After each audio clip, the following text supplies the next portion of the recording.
জালসাগুলো যে হচ্ছে আমি ছোট্টবেলা থেকে দেখছি প্রত্যেকটা ঝামেলায় নারী জড়িত, মেয়েদের জন্য বেশি বেশি ঝামেলা হয়। তাই বলছি প্রত্যেকটা গার্জেন কান করে খুলে রাখবেন মাথাটা বা কানটা ভালো করে তেল দিয়ে শুনবেন। মেয়ে ছেলেগুলোকে যেন বের করবেন না বাড়ি থেকে, তাহলে ঝামেলাটা হবে না। আর পর্দার আড়ালে থাকবে এবং যেখানে জালসা চালায় সেখানে নির্দিষ্ট জায়গায় বসে থাকবে। রাস্তাতে তাদের কি হয়, একবার যাচ্ছে আরেকবার আসছে, 24 ঘন্টা বসে দেখছে একটা মেয়ে 15 বার 16 বার করে যাতায়াত করছে। মেয়েদের জন্য ছেলেরা খারাপ হচ্ছে।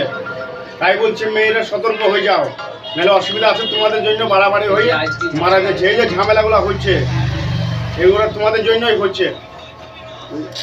জালসা মানে কি, নবীর আমরা মানছি, কোরআনকে মানছি, কোরআন শোনার জন্য সে জালসা তলায় যায়।